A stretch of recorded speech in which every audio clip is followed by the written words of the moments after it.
Pada Julai 2021, kerajaan telah menubuhkan Majlis Pemulihan Negara yang dipengerusikan oleh Tan Sri Muhyiddin Yassin dengan bertujuan untuk merangka dan juga melaksanakan pelan tindakan untuk membawa negara keluar daripada kemelut pandemik ini.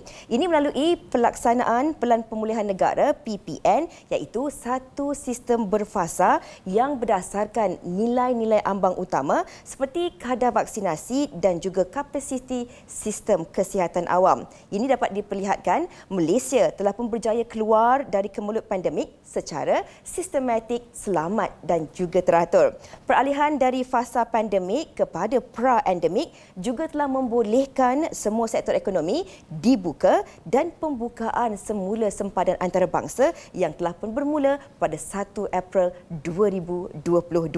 Namun, tugas Majlis Pemulihan Negara yang bertindak sebagai badan penasihat kepada kerajaan dalam langkah memulihkan sosioekonomi negara masih lagi tidak terhenti sehingga hari ini. Jadi hari ini kami bawakan kepada anda 3 figura hebat daripada ahli Majlis Pemulihan Negara yang mana mereka ini sebenarnya pakar dalam bidang masing-masing dan kalau boleh kita nak kongsikan, nak dengarkan pendapat-pendapat mereka ini tentang cabaran-cabaran dan juga peranan wanita dalam usaha pemulihan negara. Jadi izinkan saya perkenalkan, di sebelah saya kita bersama dengan Profesor Dato' Adibah Kamruzaman selaku pakar penyakit berjangkit dan juga tokoh kesihatan awam antarabangsa. Assalamualaikum, apa khabar? Alhamdulillah, baik, Fiza. Terima kasih, Doktor. Terima kasih atas jemputan. Terima kasih kerana sudi bersama dengan kami. Dan kita juga bersama dengan Dr. Habibah selaku tokoh pendidikan kita hari ini. Apa khabar, Doktor? Alhamdulillah, baik. Alhamdulillah. Dan kita juga bersama dengan Datuk Dr. Hartini Zainuddin selaku tokoh NGO dan juga aktivis kemasyarakatan. Apa khabar, Doktor? Khabar baik. Kalau kita berbalik kepada topik perbincangan kita hari ini tentang penglibatan Prof sendiri dalam bidang-bidang Prof sebagai seorang tokoh kesihatan awam antarabangsa dan juga pernah berkhidmat menasihati Pertubuhan Kesihatan Sedunia WHO. Bagaimana Prof melihat sendiri keadaan di negara kita ini yang telah pun mula beralih daripada fasa pandemik kepada pra-endemik hari ini? Kalau saya ingatkan balik, memang macam it's a nightmare, ya. Dan dibandingkan dengan sekarang, macam langit dengan bumi. Sekarang hospital telah kembali pulih seperti biasa. Sememangnya masih ada pesakit yang datang untuk dirawat, tetapi taklah macam dulu, ya. It was like a war zone, ya. Tiap-tiap hari kami have to find beds dan sebagainya. The situation sangat-sangat berlainan lah sekarang. Boleh dikatakan telah we cannot let our guards down, tetapi pulih dah banyaklah kalau dibandingkan dengan tahun lepas. Itu tentang kesihatan kita. Namun kita lihat cabaran ini bukan saja dalam aspek kesihatan dan juga ekonomi, tapi dia juga memberi impak dan juga kesan yang besar kepada pendidikan. Yang mana sebelum ni kalau kita lihat dalam tempoh pandemik tu, kejap sekolah dibuka, kejap sekolah ditutup, kemudian ada pula mereka yang belajar dalam talian. Dan ketika mereka belajar dalam talian ini juga, tidak semua mempunyai accessibility yang sama. Jadi ini adakah turut memberi kesan kepada proses pembelajaran, proses pembesaran dan juga sosial anak-anak kita di sekolah, Datuk? Pertamanya dari segi kesediaan murid dan ibu bapa, sebab bila remote learning ni, maka murid khususnya peringkat umur yang rendah, mereka tak biasa. Jadi sama ada ibu bapa boleh membantu mereka ketika di rumah, itu adalah satu cabaran. Sebab ibu bapa pun kebanyakannya bekerja di rumah. Betul. Ya? Kemudian cabaran kepada guru juga, sebab guru pun tak biasa melakukan demikian.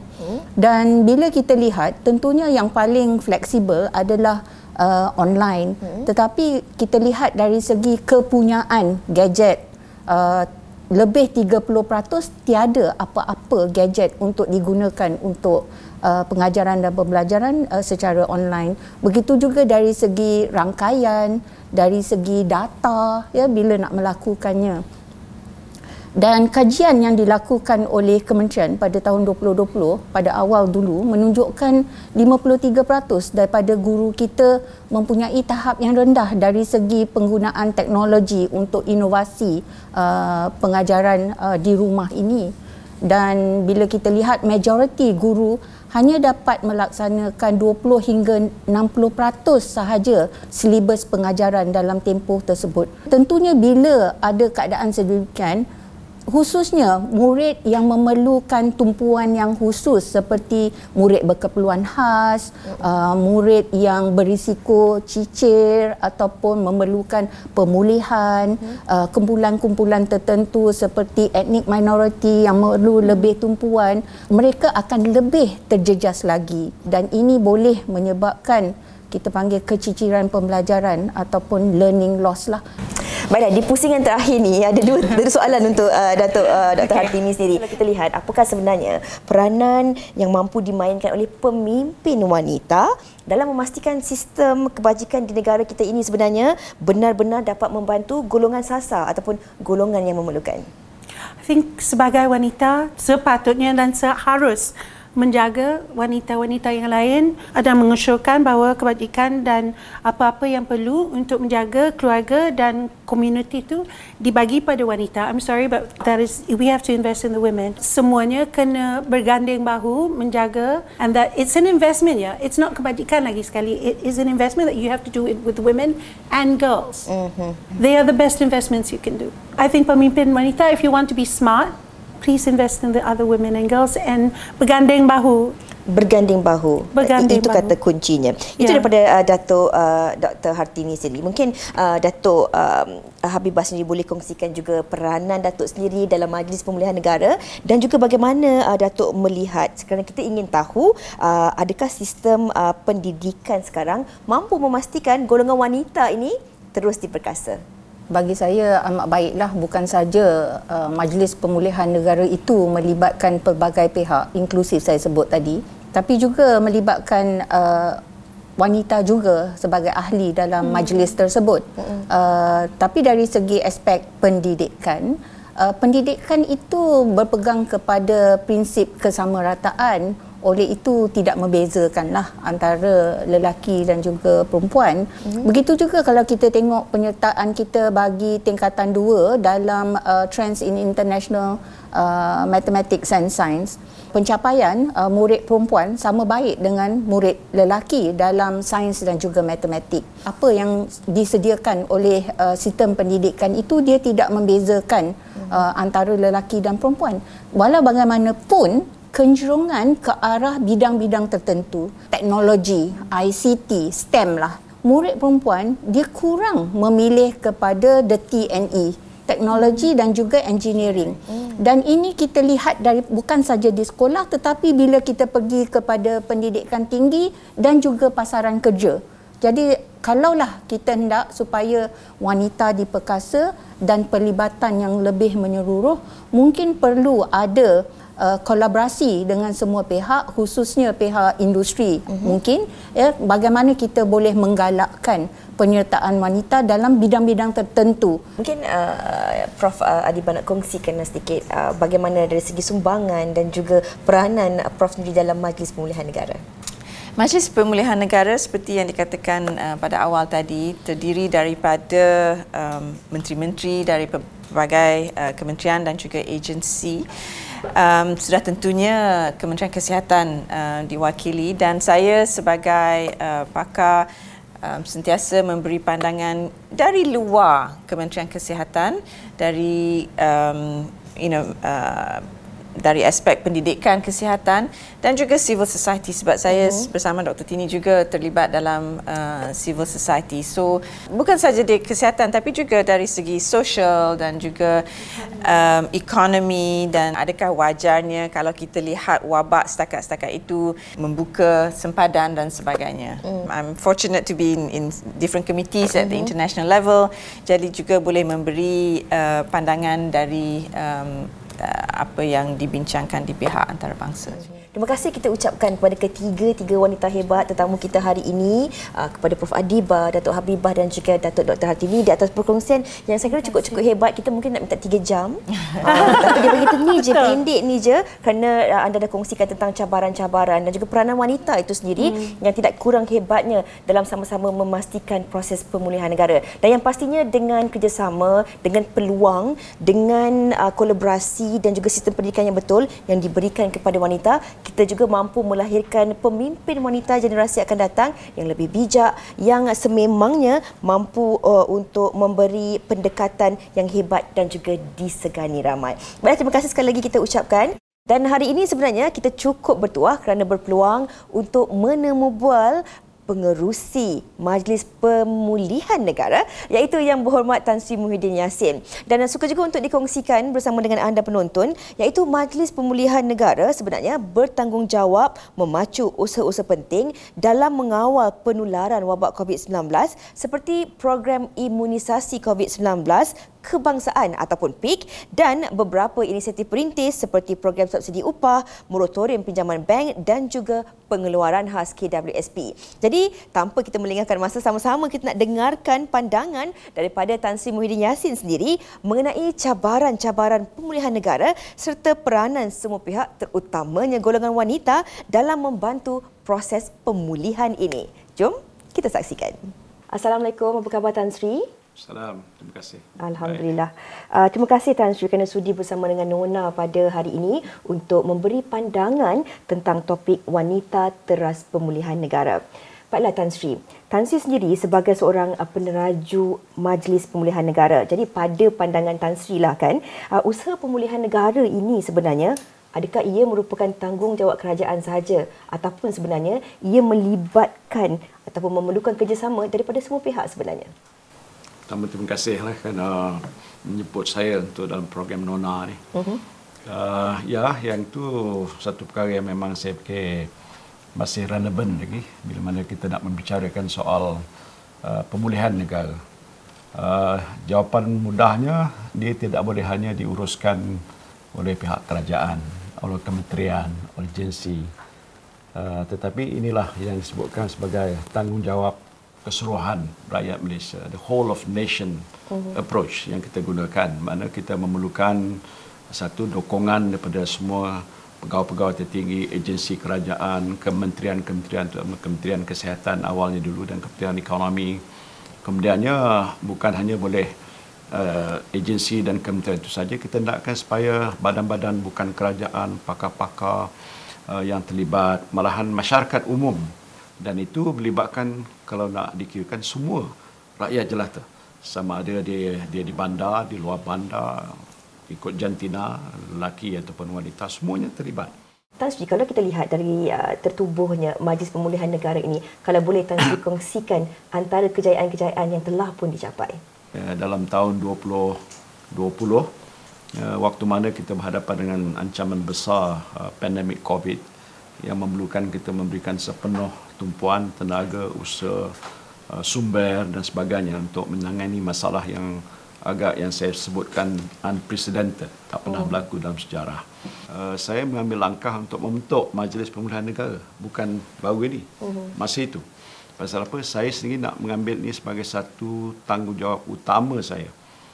Selepas kita melalui satu proses vaksinasi yang kita telah lakukan, kalau nak tanya kejayaan kita, saya fikir antara yang terbesar.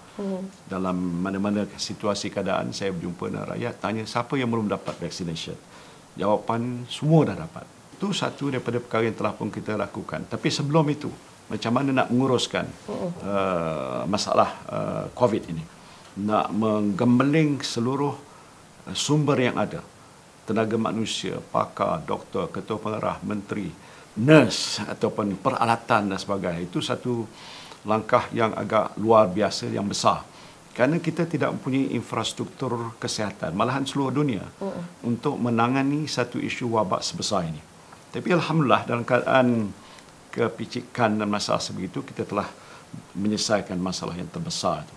Keduanya adalah cepatnya proses pemulihan itu. Saya terpaksa mengambil satu langkah segera mengimbangi antara soal nyawa dan kehidupan.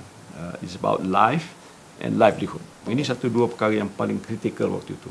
Kalau kita ukur tahap yang dibuat oleh World Health Organization, kita telah melaksanakan terbaik. Tetapi selepas kita lihat kes-kes sudah agak mula menurun. Dia kata ada 3 ambang, kata silap saya. Satu diukur dari kadar vaksinasi kita. Waktu kita nak tengok tiap-tiap negeri itu macam mana kedudukan. Lepas tu berapa katil yang ada. Lepas tu berapa banyak kes yang masih berlaku. Setiap hari kita pantau begitu. Bila sudah dapat satu kadar di mana kita menurun, yang kita perlu fikir pula bukan soal nak menguruskan soal COVID tadi. Bila mana kita tutup sempadan, lepas tu semua perniagaan tak boleh buka, Makcik Kiah tak boleh berniaga, Pak Saleh Mikolok pun tak boleh buka dia punya restoran, macam semua pihak. Pasal ini keputusan yang saya telah buat untuk mengenakan PKP ataupun MCO kan. Semua tak boleh buat apa-apa tapi duduk di rumah sebagai contoh. Berapa lama kita nak tahan keadaan sebegitu? Kalau mereka tak bekerja, siapa bagi makan? Bukan seorang. Berapa puluh juta. Sebab tu bila kita laksanakan PKP, kita telah mengeluarkan berbilion-bilion peruntukan yang besar. Yang kesemuanya ada kaitan dengan rakyat keseluruhan. Baik dia orang biasa, wanita, lelaki, kanak-kanak ataupun peniaga kecil, sederhana, besar, sebagainya. Semua terlibat. Jadi kalau nak ukur kejayaan dari segi apa-apa, banyak benda yang terpaksa kita buat untuk sampai ke sini pada hari ini. Kemudiannya kalau saya dari segi pembukaan berfasa-fasa. Dia mula-mula kita ada fasa pemulihan negara 1.0 daripada perangkat 1. Kan ada negeri yang awal, negeri yang lambat, kalau ingatlah. Orang banyak dah lupa sekali. Lepas tu fasa kedua, fasa ketiga, fasa keempat dah habis semua sekali, baru boleh buka. Sekarang ni dalam penyiapan apa yang katakan pemulihan 2.0. Baiklah Tan Sri, kalau tahniah kita ucapkan kepada MPN. Kalau kita lihat dalam tempoh masa yang singkat, ada pelbagai kejayaan yang telah pun dicapai. Namun kalau kita lihat hari ini, negara telah pun mula beralih ke fasa endemik. Jadi persoalannya, adakah MPN masih lagi relevan pada hari ini?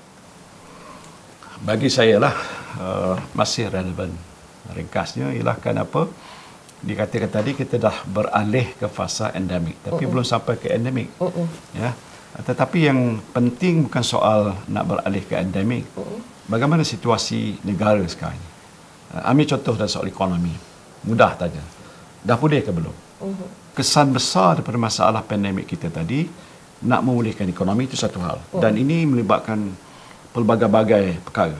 Ambil satu sektor saja, pelancongan. Dan saya fikir antara sektor yang paling besar terkesan.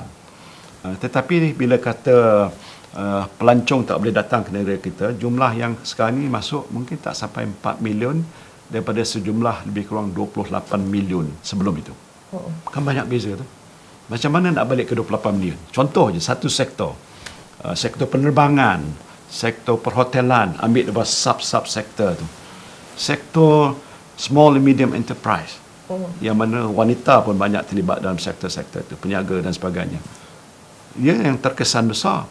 Dia merupakan yang terbesar dalam ekonomi kita kerana hampir 1 juta aktiviti ekonomi terdaftar buah syarikat ada dalam senarai SME dan menyumbang 34% pada GDP negara.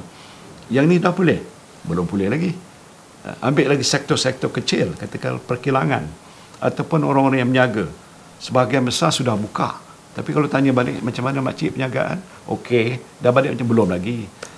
Dan kesan pada soal perniagaan begitu rupa sehingga dalam mesyuarat kita mereka kata tuntut kalau boleh Majlis Pemulihan Negara mencadangkan kita berikan moratorium kedua. Apa makna itu? Belum lagi pulih. Ya, pasal sebahagian besar tutup. Sebahagian lain boleh mula tapi tak ada modal. Tak ada cash flow. Pekerja-pekerja tak ada. Pendatang yang datang biasa bekerja dalam negara kita tak mencukupi. Itu satu contoh. Dia hendakkan 1.1 juta pekerja asing. Lulus 476,000. Saya ingat angka ni. Yang dah masuk cuma 76,000. Bermakna tidak mempunyai sejumlah tenaga yang diperlukan lagi. Jadi bagi sebab itu saya fikir ini masih isu-isu yang perlu ditangani. Sama ada kerajaan ada dana atau sumbangan, insentif ataupun institusi keuangan, perbankan boleh bantu ataupun tidak, ataupun lain-lain usaha, latihan, termasuklah digital teknologi yang nak digunakan, connectivity dari segi internet, 5G dan sebagainya. Jadi bagi saya, kejayaan tapi belum sampai ke tahap itu. Dan jangan lupa, ini saya punya amaran pula yang dibuat oleh pakar-pakar antarabangsa. Tahun depan, dia kata 2023, dunia akan menghadapi depression. Depression di mana soal kegiatan ekonomi akan merosot, ekspor akan jatuh, inflasi macam sekarang pun kita lihat di Malaysia meningkat, mencacak naik, bebannya kepada rakyat besar sekali. Jadi nak berhenti, tak usah buat apa-apa. Jawapan mudahnya belum boleh lagi dan tak boleh kata beristirahat. Daripada apa yang telah Puan Tan Sri kongsikan sebentar tadi, adakah sekarang ini kita lihat tumpuan MPN ini adalah lebih kepada pemulihan ekonomi negara? Betul. Tapi kita nak ingat, kita belum keluar sepenuhnya. COVID masih ada kat luar tu. Jadi itu satu hal tanggungjawab. Tapi saya puji Kementerian Kesihatan, seluruh tenaga yang telah dikerah dulu berjaya meletakkan kita dalam keadaan yang lebih baik pada hari itu. Satu hal. Tetapi yang lain-lain sektor, saya bagi contoh pelancongan. Cuba kita pergi sektor pertanian. Yang penting ditekankan soal Malaysia mesti mempunyai jumlah bekalan bahan makanan dan lain-lain yang cukup. Yang kita sebut istilahnya food security. Kita belum sampai ke tahap penuh. Negara lain ada yang sudah sampai lebih baik daripada kita. Kita mempunyai khazanah tanah, laut, sungai, macam-macam lain. Tapi bekalan kita masih tak cukup. Kita mengimport berbilion nilai. Itu satu sektor. Jadi sekarang dah boleh buka berkebun dan sebagainya. Tapi masalahnya bila mula buka sektor pertanian, antara perkara yang mereka hadapi ialah kos baja ataupun harga ayam melambung. Fiza tahu kenapa melambung? Kerana dia mengimport bahan makanan ternakan ayam kita, feed mill tu, daripada luar negara. Meningkat sampai 3 kali ganda. Jadi bermakna kita ada lagi banyak perkara yang perlu kita uruskan selepas daripada ini. Baiklah Tan Sri, dengan apa yang telah Puan Tan Sri kongsikan tadi, kalau kita berbalik kepada peranan wanita itu sendiri, kita lihat dalam MPN sendiri mempunyai ramai pakar-pakar yang pakar dalam bidang masing-masing. Antaranya termasuklah Profesor Adiba, Dr. Hartini dan juga Dr. Habibah. Jadi di penghujung ini, apakah nasihat ataupun harapan Tan Sri sendiri kepada golongan wanita dalam kita sama-sama memacu proses pemulihan negara? Penting. Nama-nama itu saya kenal betul. Mereka ini pakar, mahir dalam banyak bidang. Pendidikan ada, sosial pun ada, pertanian, ekonomi pun ada. Itu nama-nama yang disebut itu adalah ahli dalam majlis pemulihan negara. Antara yang paling cergas memberikan pandangan pendapat tentang apa yang perlu kita lakukan supaya proses pemulihan itu dapat dipercepatkan. Dan saya iktiraf bahawa dalam kegiatan sosioekonomi negara kita, sumbangan wanita tak boleh kita perkecilkan. Malahan kalau perkecilkan itu merugikan kita.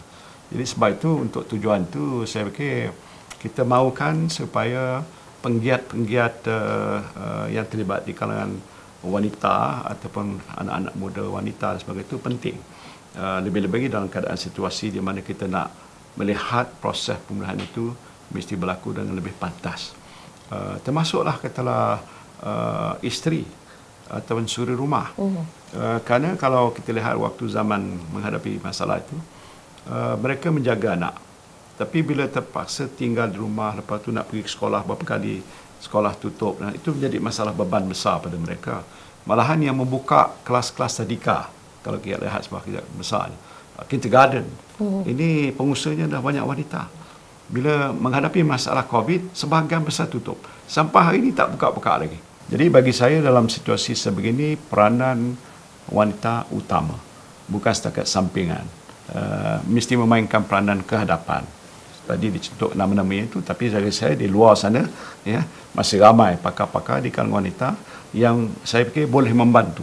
Dengan apa cara sekalipun yang boleh menokok kekurangan yang diapi oleh kerajaan dalam menangani masalah ekonomi, sosial, pendidikan, alam sekitar, apalagi macam-macam perkara. Jadi saya fikir itu perlu kita akui. Baiklah, dan kita lihat sememangnya saya suka mengambil apa yang Tan Sri katakan tadi, peranan wanita itu utama, bukan sampingan. Dan kita harap ada ramai lagi golongan wanita ini yang turut sama akan bangkit dan tampil ke hadapan untuk kita bersama-sama memacu proses pemulihan negara. Terima kasih banyak-banyak kita ucapkan kepada Tan Sri di atas perkongsian pada hari ini kerana sudi bersama dengan kami di Nona pada hari ini. Dan kita harapkan segala usaha yang dijalankan oleh Majlis Pemulihan Negara akan terus berjalan lancar demi kesejahteraan rakyat dan juga negara. Terima kasih Tan Sri. Terima kasih.